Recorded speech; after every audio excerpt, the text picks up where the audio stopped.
नमस्कार सभी दोस्तों का एक बार फिर से स्वागत आर्मी स्टडी के इस दमदार एप्लीकेशन में। आ जाओ मेरे भाई फटाफट।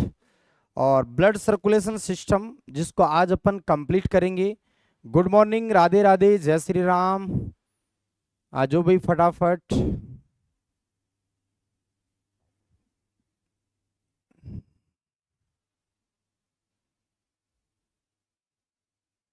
तो कल जो हम पढ़ रहे थे उसके आगे की हम चर्चा करेंगे आज।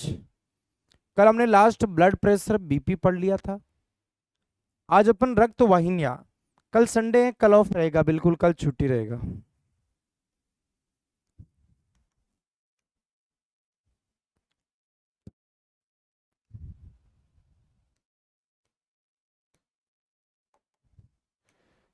हम पढ़ेंगे रक्त वाहिनियां।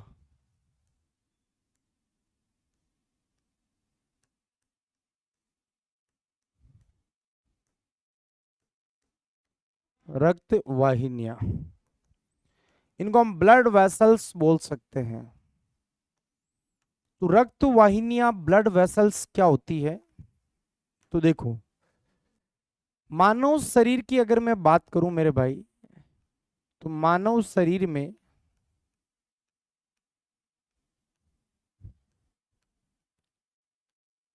रक्त को लाने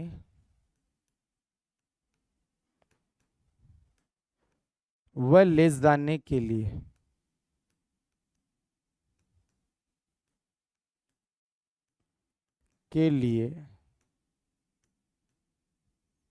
दो प्रकार की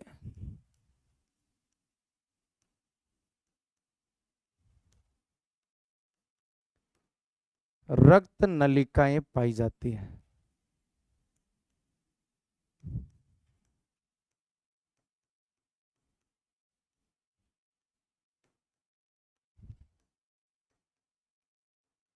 मानव शरीर में रक्त को लाने और ले जाने के लिए दो प्रकार की रक्त नलिकाएं पाई जाती हैं।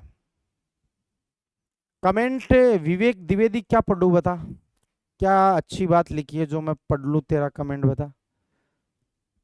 कोई अच्छी चीज पूछो तो कमेंट पढ़ू ना। सर मेरा नाम ले लो अभी, ये क्यों? ये कोई कमेंट थोड़ी है यार।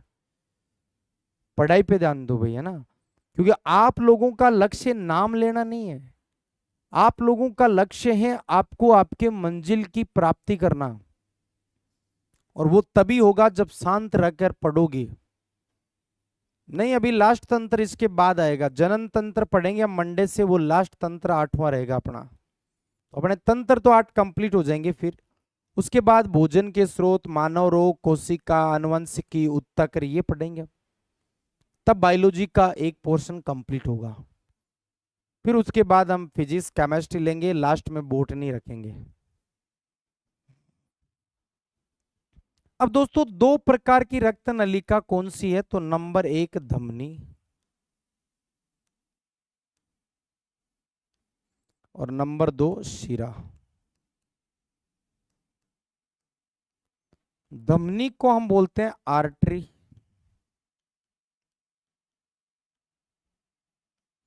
शिरा को बोलते हैं वेन। ये ध्यान रखना है। अगर हमसे ये पूछ ले कि सबसे बड़ी धमनी कौन सी है,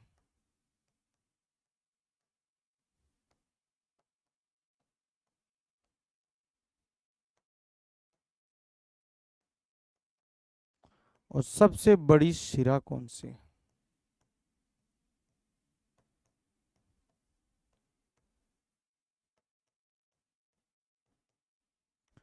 सबसे बड़ी जो धमनी है वो कौन सी है?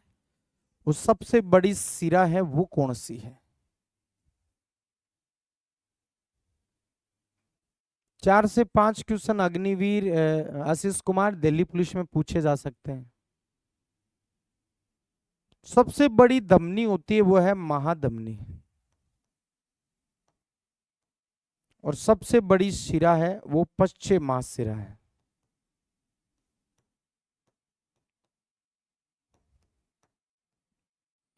महाधमनी को हम इंग्लिश में बोलते हैं एब्डोमिनल एरोटा।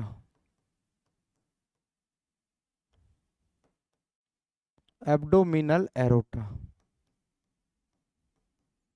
और पश्चिम महाशिरा को बोलते हैं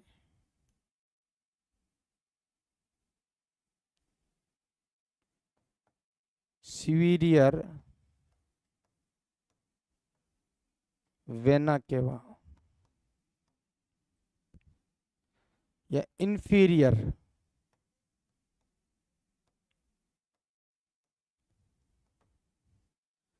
वेना केवा, ये ध्यान रखना है।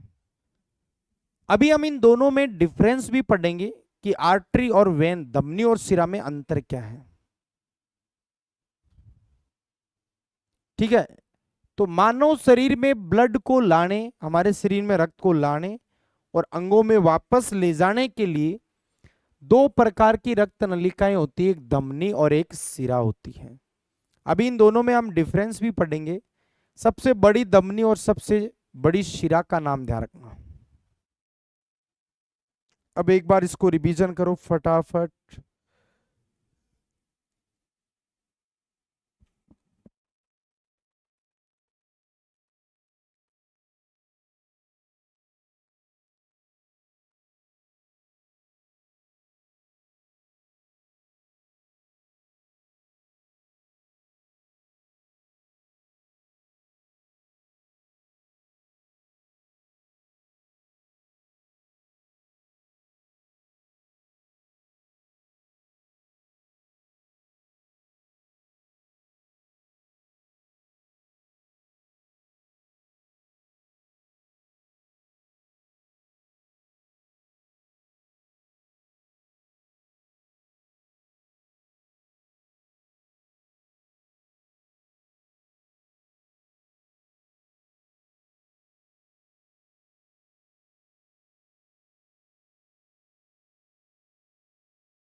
इन दोनों के अंतर की बात करें तो एक बनाते हैं इंडेक्स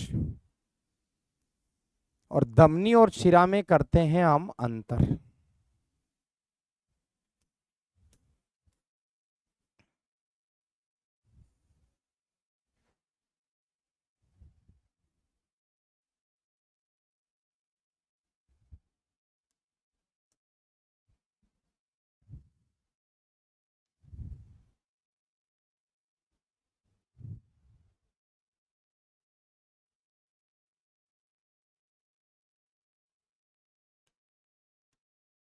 तो यहां मैं लिखता हूं धमनी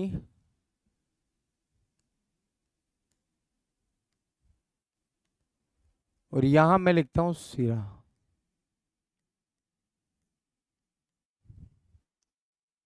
देखो धमनी क्या होती है, शिरा क्या होती है। सबसे पहले धमनियों के अंदर आपको सबसे पहले तो ध्यान रखना कि धमनियां कहां पाई जाती है, इनका स्थान कहां है।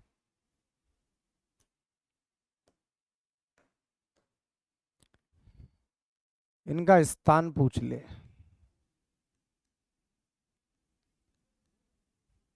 शिराएं कहां पाई जाती है, इनका स्थान पूछ ले।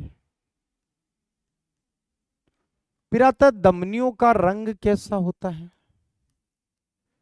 और शिराओं का रंग कैसा होता है। धमनियों की अगर गुहा की बात करें, गुहा को बोलते हैं कैविटी।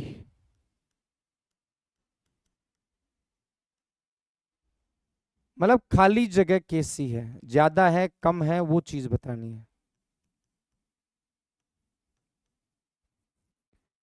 इसके अलावा कपाट या वॉल की बात करें, कपाट या वॉल,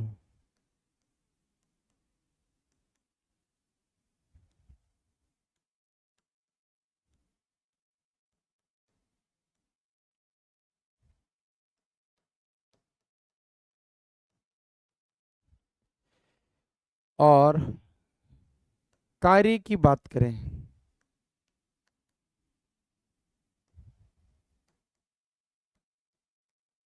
चलो पहले इन छोटे छोटे पॉइंटों के ऊपर हम बात करते हैं कि धमनियां कहां पाई जाती है। देखो एक तो हमारे ये देखो बाहर से नब्ज दिख रही है, नसें दिख रही है। देखो थोड़ा सा ध्यान से देखोगे, हरे हरे कलर की दिख रही है, हरे नीले कलर की।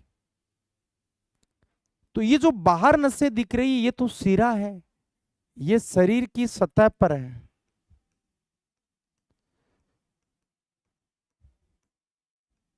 मतलब बॉडी सरफेस पर पाई जाती है, ये तो हमारे बॉडी सरफेस पे, इसलिए ये बाहर से दिखती है। अब नीली क्यों दिखती है? क्योंकि ऑक्सीजन नहीं है इसमें। बाकी इधर धमनियों की बात करें तो ये अंगों की गहराई में है।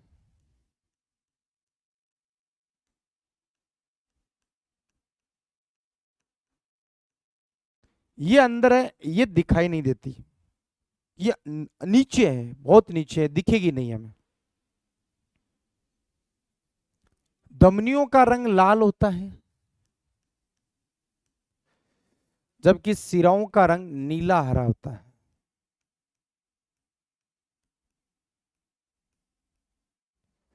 नीला हरा होता है।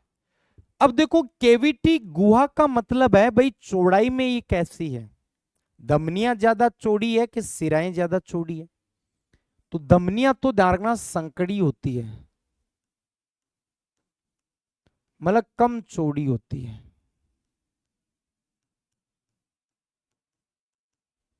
और ये अधिक चौड़ी होती है, ये चौड़ाई में ज्यादा होती है, अधिक चौड़ी होती है, ध्यान रखना है। फिर आते कपाट या वॉल की बात करें तो कपाट देखो जो चौड़ाई में कम होती है उन पे तो कपाट क्यों लगाएं भाई? कपाट क्यों लगाएं? चौड़ाई में कम होगी, कपाट बीच में, कपाट में वॉल लगा दिया तो वो फट जाएगी, दाब ज्यादा होगा। तो इसके अंदर कपाट या वॉल नहीं होते, अनुपस्थित है। जबकि इनमें ये चौड़ी ज्यादा है, इनमें कपाट लगाने की जरूरत पड़ेगी, इनमें उपस्थित है, इनमें कपाट पाए जाते हैं। अब आते हैं कार्यों की बात। तो धमनियां जो है वो ध्यान रखना, शुद्ध रक्त को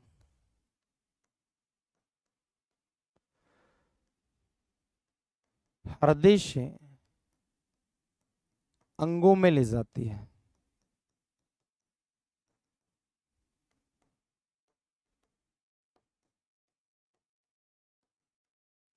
जबकि सिराएं अशुद्ध रक्त को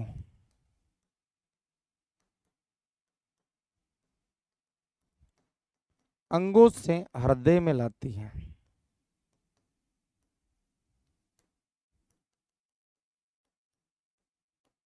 ये आपको ध्यान रखना है।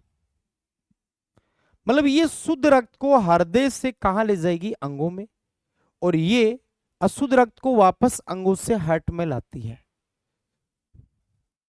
तो रक्त का परिवहन करना इनका कार्य हो गया। लेकिन अब ये आता है कि ये रक्त का परिवहन करती है तो कितना ट्रांसपोर्टेशन करती है ये, मतलब कितना रक्त का परिवहन करती है।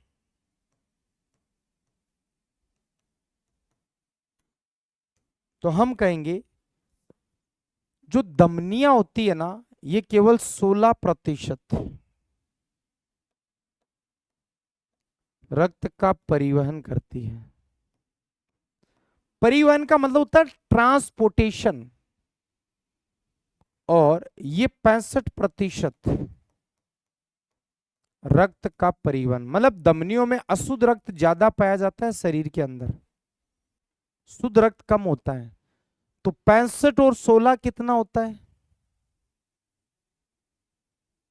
81। 19% ब्लड हमारे अंगों में रहता है। चलो एक बार इसको पढ़ो, फिर एक अंतर और है वो और बताता हूं मैं आपको।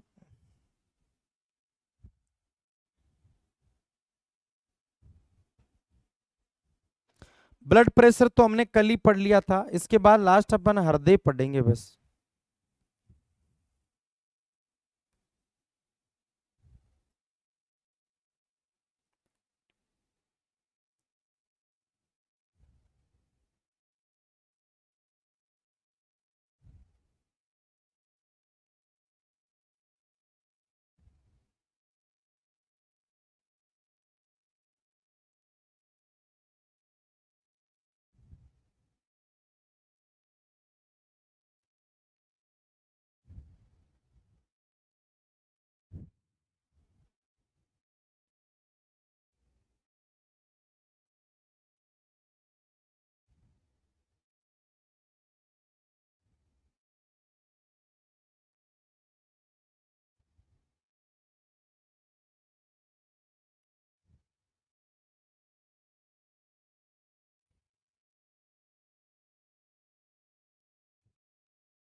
अब चलो एक अंतर और लेते हैं।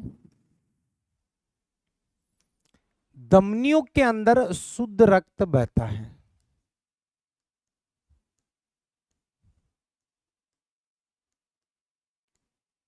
धमनियों में कैसा रक्त बहता है? शुद्ध रक्त बहता है।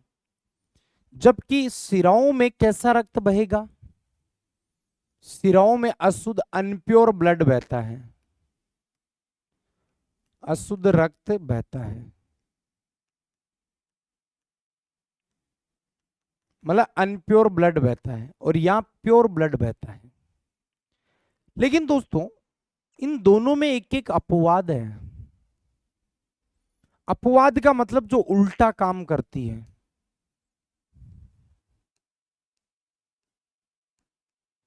वो अपवाद कौन है?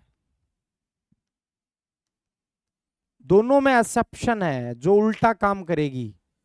जैसे भाई धमनियों में हमने कहा प्योर ब्लड बहता है। प्योर ब्लड का मतलब है जिसके अंदर ऑक्सीजन क्या है? उपस्थित है। मतलब धमनियों में जो ब्लड बहता है उनके उस ब्लड के अंदर ऑक्सीजन पाया जाता है, जबकि सिराओं में जो ब्लड बहता है उसके अंदर ऑक्सीजन नहीं पाया जाता, वो अनुपस्थित है, अब्सेंट है, इसलिए उसको अनप्योर कह देते हैं। लेकिन अब देखो अपवाद में नाम आएगा पल्मोनरी धमनी।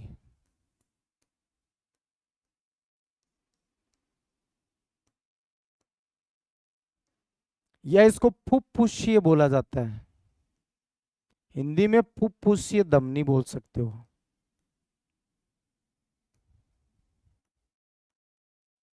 और इधर आएगा पल्मोनरी शिरा।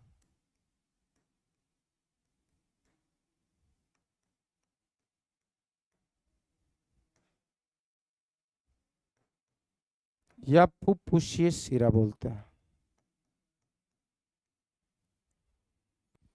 तो पल्मोनरी धमनी जिसको हम फुफ्फुसीय धमनी कहते हैं, पल्मोनरी शिरा जिसको हिंदी में, पल्मोनरी का हिंदी मीनिंग फुफ्फुसीय होता है। तो दोस्तों ये अपवाद क्यों है? ये अपवाद क्यों है? क्योंकि ये दोनों उल्टा काम करती है। कैसे? भाई धमनियों में रक्त कैसा बहता है? धमनियों में रक्त शुद्ध बहता है, इसके अंदर अशुद्ध रक्त बहता है। एकमात्र धमनी जिसके अंदर अनप्योर ब्लड बहता है, अनप्योर ब्लड बहता है। जबकि एकमात्र शिरा, शिराओं में अशुद्ध बहता है लेकिन इसमें शुद्ध रक्त बहता है, इसमें ब्लड शुद्ध। इसलिए अपवाद का है, उल्टा काम करती है दोनों। देखो ये शुद्ध ले जाती है लेकिन एकमात्र धमनी है जो अशुद्ध ब्लड ले जाती है। सभी सिराएं अशुद्ध लाती हैं लेकिन ये शुद्ध लाती है, इसलिए अपवाद बोला है इसको हमने।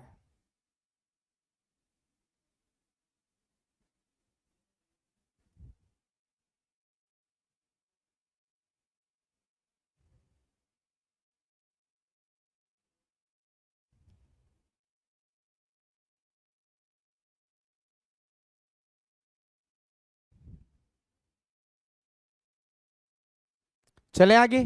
तो ये तो हो गया धमनी और शिरा की बात। अब हम बात करेंगे हार्ट की, हृदय की बात करेंगे। इस टॉपिक का आखिरी पार्ट रहेगा अपना हृदय, हार्ट।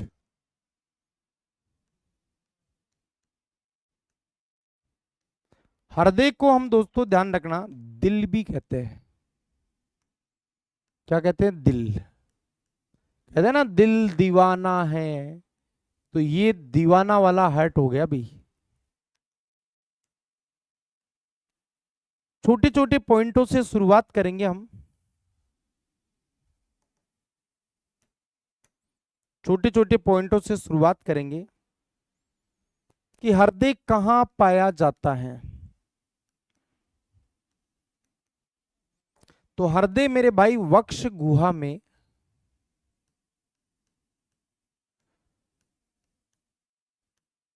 बाईं ओर पाया जाता है। वक्ष गुहा में लेफ्ट साइड में। भाई वक्ष गुहा किसको बोलते हैं? जो हमारा पेट है ना उधर, उससे ऊपर वाली गुहा ये वाली वक्ष गुहा है, इससे नीचे वाली गुहा उदर गुहा है। तो ये लेफ्ट साइड में भी होता है, ये भी ध्यान रखना, इधर लेफ्ट साइड में है। अब हृदय कैसा अंग है? क्या हृदय में हड्डियां होती है? नहीं जी, हड्डियां नहीं होती है, ये मायोजेनिक होता है हृदय।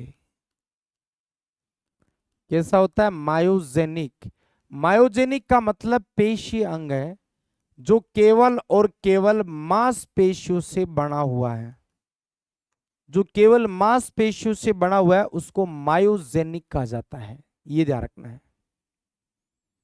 इसके बाद देखो छोटे छोटे पॉइंट लेंगे हम। इसका आकार कैसा होता है, इसका वजन कितना होता है ना? आकार, वजन कैसा होता है, इसका अध्ययन क्या कहलाता है? हृदय के ऊपर जो आवरण होता है वो कौन सी झिल्ली का आवरण होता है? आवरण का मतलब कवर, जिससे ढका हुआ है, उस झिल्ली का नाम क्या है? और हृदय का कार्य क्या है? ये लो जी, हृदय के बारे में छोटे छोटे ये सवाल बनेंगे। बेसिक सवाल तो पढ़ने ही स्टार्टिंग, बेसिक ज्यादा आते हैं भाई। आकार होता है इसका त्रिभुजाकार। हमारे हृदय का आकार त्रिभुजाकार कह दो, त्रिकोणाकार कह दो, या शंकु आकार कह दो, या फिर बंद मुट्ठी के समान कह दो।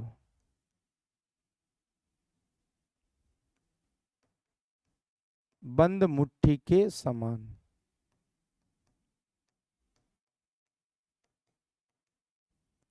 तो ये अपने हृदय का आकार। वजन अगर पूछे तो हृदय का वजन होता है अपना 300 ग्राम। कितना? 300 ग्राम। इसका अध्ययन क्या कहलाता है? कार्डियोलॉजी कहलाता है, कार्डियोलॉजी। हृदय के ऊपर आवरण होता है उसको पेरिकार्डियम झिल्ली बोलते हैं, पेरिकार्डियम झिल्ली। भाई हर अंग किसी ना किसी से ढका हुआ है। जैसे हमने किडनी में पढ़ा था पेरिटोनियम, फेफड़ों में पढ़ा था प्लूरा। कार्य क्या है? कार्य होता है रक्त का पंप करना, मतलब पंपिंग करने का मतलब हमारे शरीर के जो अंग है उनमें ब्लड पहुंचाना, उसमें भेजना। और ये 1 मिनट में लगभग 4.5 से 5 लीटर रक्त का पंप करता है। 1 मिनट में 4.5 से 5 लीटर ब्लड पंप कर देता है।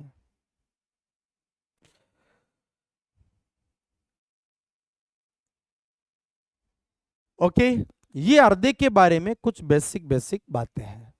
देखो बेसिक तो बिल्कुल आपको छोड़ना ही नहीं है, क्योंकि बेसिक ज्यादा पूछे गए हैं। अब एक बार रिपीट मारो, फिर मैं आपको चेंबर बताता हूं कोष्टक कितने कितने हैं।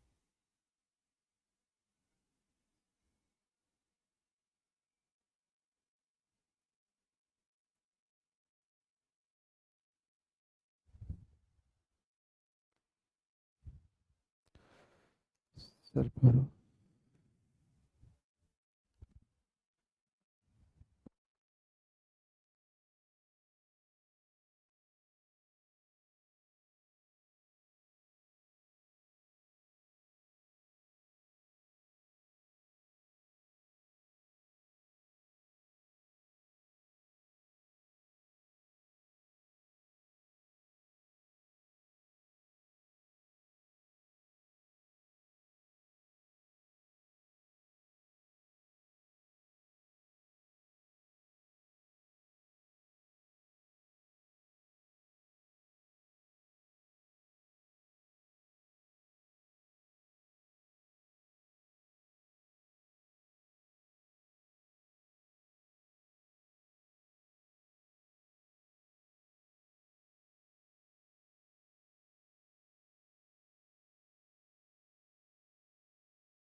हाँ जी, चले आगे। अब देखो, अब हम बात करेंगे हृदय में चैम्बर की बात करेंगे। हृदय में कक्षक, कोष्ठक या कक्षक।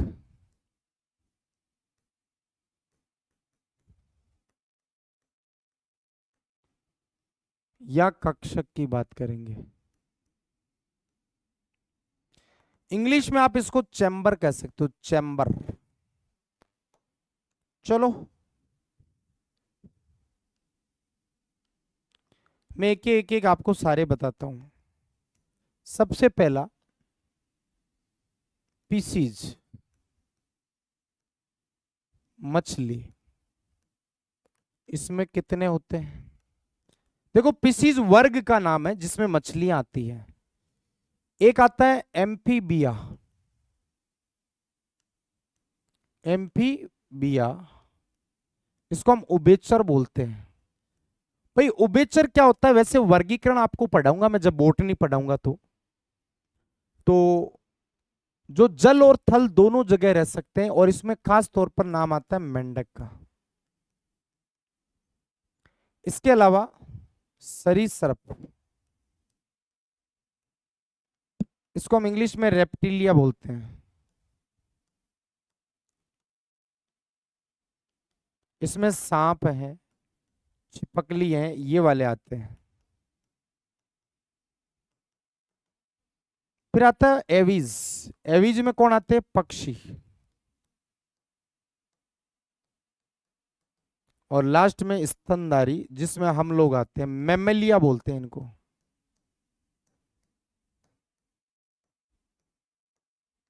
इनमें आते हैं मनुष्य। ठीक है। अब देखो, फिशीज मछलियों में 2 चेम्बर, एम्फीबिया में 3, इनमें भी 3, इनमें 4, इनमें भी 4। ये हृदय एक ही है। चेम्बर या कोष्ठक है ना, हृदय के अंदर जो कपाट बने हुए हैं ना, उनको चेम्बर बोलते हैं। विकास गुजर, कोष्ठक उनको बोलते हैं। एक हृदय में कितने पार्टेशन, पार्ट है अलग अलग, वो कोष्ठक है। इसमें देखो, 2, एक आलिंद और एक निलय है। एक निलय, इन दोनों के अंदर 2 आलिंद व एक निलय है। इन दोनों के अंदर 2 आलिंद और 2 निलय है ना। आलिंद को इंग्लिश में एट्रियम कहते हैं और निलय को इंग्लिश में वेंट्रिकल कहते हैं। स्तनधारी में वो अपन आगे संजय गुजर, वो मैं आपको आगे बता दूंगा स्तनधारी में कौन कौन आते हैं। इसमें पशु जंतु सब आते हैं, कुत्ता, गाय, भैंस, बकरियां सब आती है इसमें। अब यहां से देखो 2-3 सवाल मैं आपको वो भी बताता हूं जो इससे रिलेटेड ही मोस्ट बन जाते हैं। सबसे फर्स्ट पॉइंट, सर्वाधिक हृदय वाला जीव।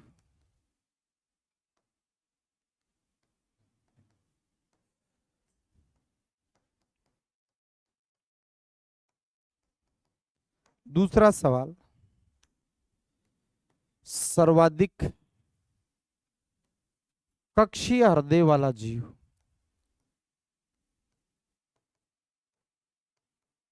वाला जीव।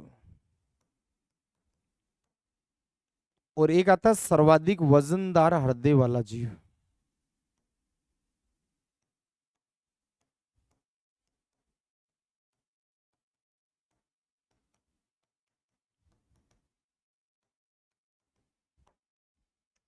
ये 3 सवाल और मोस्ट बन जाते हैं जी। सर्वाधिक हृदय वाला जीव है, एक तो केंचुआ और एक है ऑक्टोपस। इनके अंदर ध्यान रखना मेरे भाई, एक से ज्यादा हृदय है, एक से ज्यादा हार्ट है। सर्वाधिक कक्षीय, देखो कक्षीय का मतलब होता है जिसमें चेंबर सबसे ज्यादा है। वो है कॉकरोच। कॉकरोच या इसको हम तिलचट्टा बोलते हैं। इसमें 13 कोष्ठक होते हैं।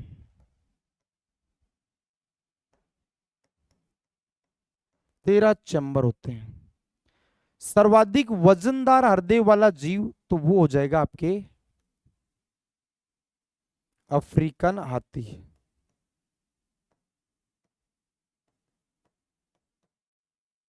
इसमें लगभग 27 केजी का हृदय होता है। एक अलग मैं बताता हूं, देखो मगरमच्छ,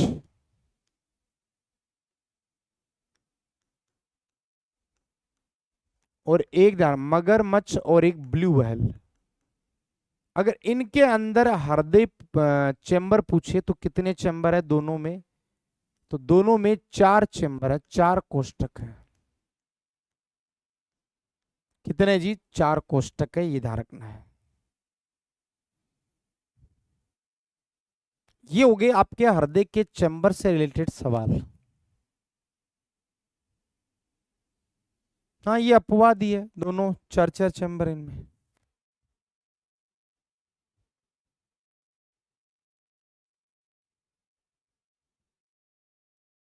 इसके बाद मैं आपको एक तो पेसमेकर बताता हूं, और एक जार्विक सेवन, और एक हृदय प्रत्यारोपण।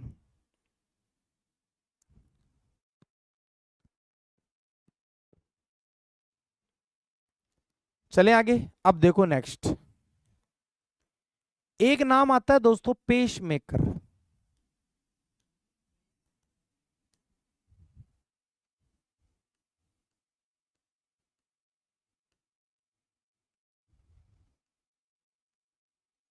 पेसमेकर का एक नाम इंग्लिश में ऐसे नोड कहते हैं हम।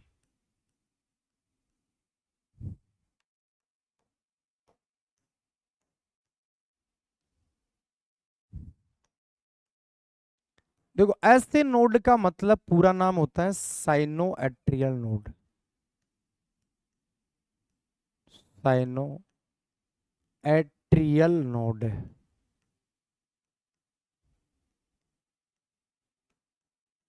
साइनोएट्रियल नोड बोलते हैं। पहला सवाल ये बनता है कि ये पाया कहां जाता है, काम क्या करता है, और खराब होने पर किसका बनाते हैं? पहले तो स्थान,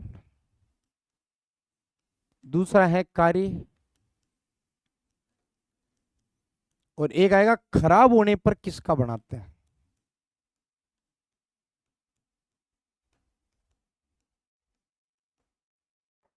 तो देखो, स्थान है दाएं आलिंद के शीर्ष पर,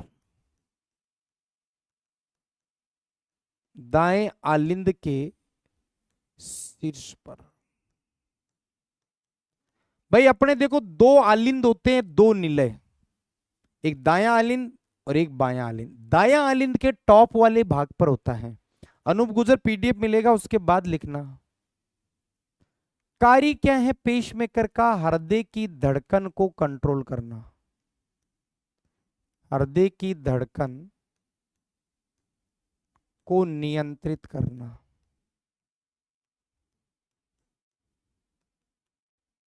हार्ट बीट को क्या करना? कंट्रोल करना।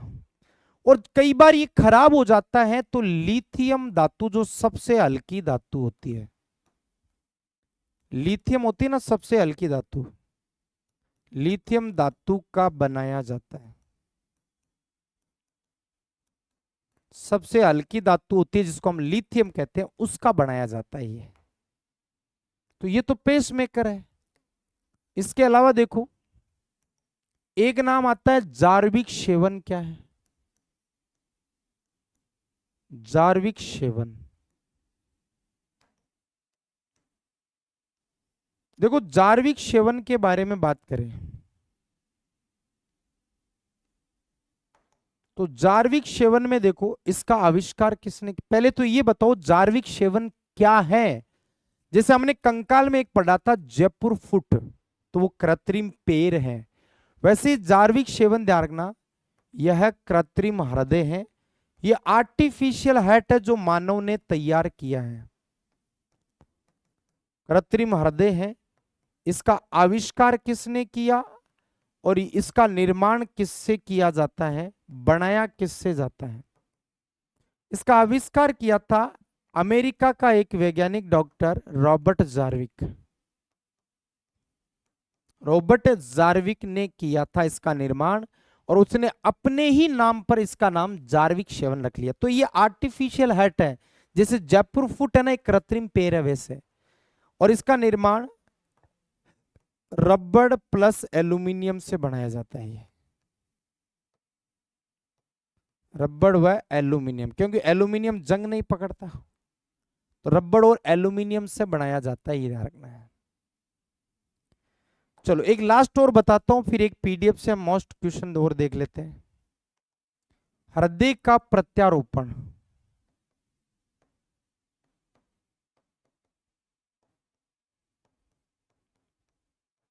भाई हार्ट का जो ट्रांसप्लांट है वो कब किया गया था, विश्व में सबसे पहले कब और किसने किया, और भारत में कब और किसने किया था? तो विश्व के अंदर हार्ट का ट्रांसप्लांट जो किया गया था वो लगभग 1967 में किया था।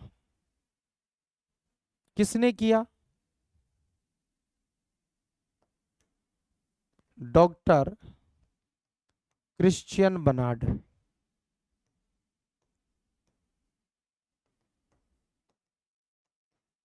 1967 के अंदर इन्होंने सबसे पहले हार्ट का ट्रांसप्लांट किया था विश्व में। और भारत में डॉक्टर वेणुगोपाल, डॉक्टर वेणुगोपाल 1994 में किया था इन्होंने, सबसे पहले हार्ट का सफल प्रत्यारोपण किया था इन्होंने। तो ये चीजें आपको ध्यान रखनी है। अब चलो दो पीडीएफ से हम मोस्ट चीजें और ले लेते हैं, एक बार पढ़ो इसको फटाफट।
लेता हूं मैं।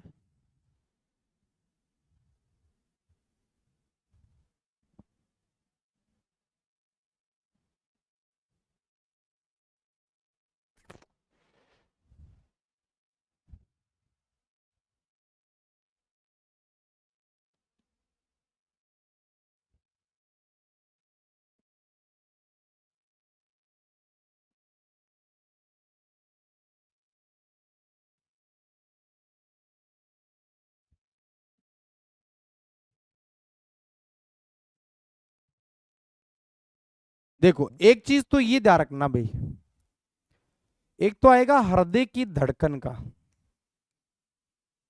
हृदय की धड़कन या हृदय गति के बारे में, इनको तो क्या याद रखना पड़ेगा। हार्ट अटैक के बारे में, हार्ट अटैक का कारण बताऊंगा अभी। देखो हृदय की धड़कन भ्रूण में 150 से 160, 1 मिनट में भ्रूण का हृदय इतनी बार धड़कता है। शिशु का 140, बच्चे का 100, वयस्क सबसे ज्यादा एग्जाम में ये आता है, वयस्क में 72।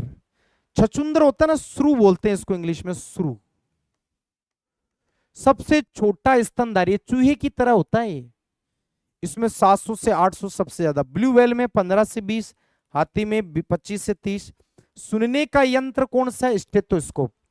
अगर हृदय की साउंड को सुनना है तो उसका यंत्र है स्टेथोस्कोप। स्टेथोस्कोप का आविष्कार किसने किया?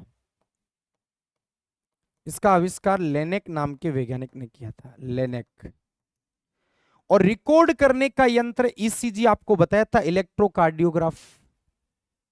देखो हार्ट अटैक का मेन कारण क्या है? हार्ट अटैक का कारण, और हार्ट अटैक का मेन कारण है कोलेस्ट्रॉल की मात्रा का बढ़ जाना, कोलेस्ट्रॉल का बढ़ना। ये ध्यान रखना है, हार्ट अटैक का मेन कारण ये है। तो ये तो क्या है, धड़कन है भाई। हमारे एग्जाम में जो सबसे ज्यादा आती है वो ये वाली आती है जो मैं गोला कर रहा हूं इस पे। हृदय की ध्वनि अगर सुननी है तो स्टेथोस्कोप, और रिकॉर्ड करनी है तो फिर हम ईसीजी काम में लेते हैं। ठीक है, एक तो ये ध्यान रखना। एक देखो कुछ महत्वपूर्ण तथ्यों की और बात कर लें। इसमें देखो वो सारी चीजें आ जाएगी जो अपने दिमाग में घूम रही है। शरीर का सबसे व्यस्त अंग कौन सा है? हृदय है। हृदय को एक बार धड़कने में लगा समय 0.8 सेकंड, एक बार धड़कने में 0.8 सेकंड लगता है। कोरोनरी धमनी के फटने से हृदय घात आता है। हार्ट अटैक में कौन सी धमनी फटती है? हार्ट अटैक में कोरोनरी धमनी फटती है।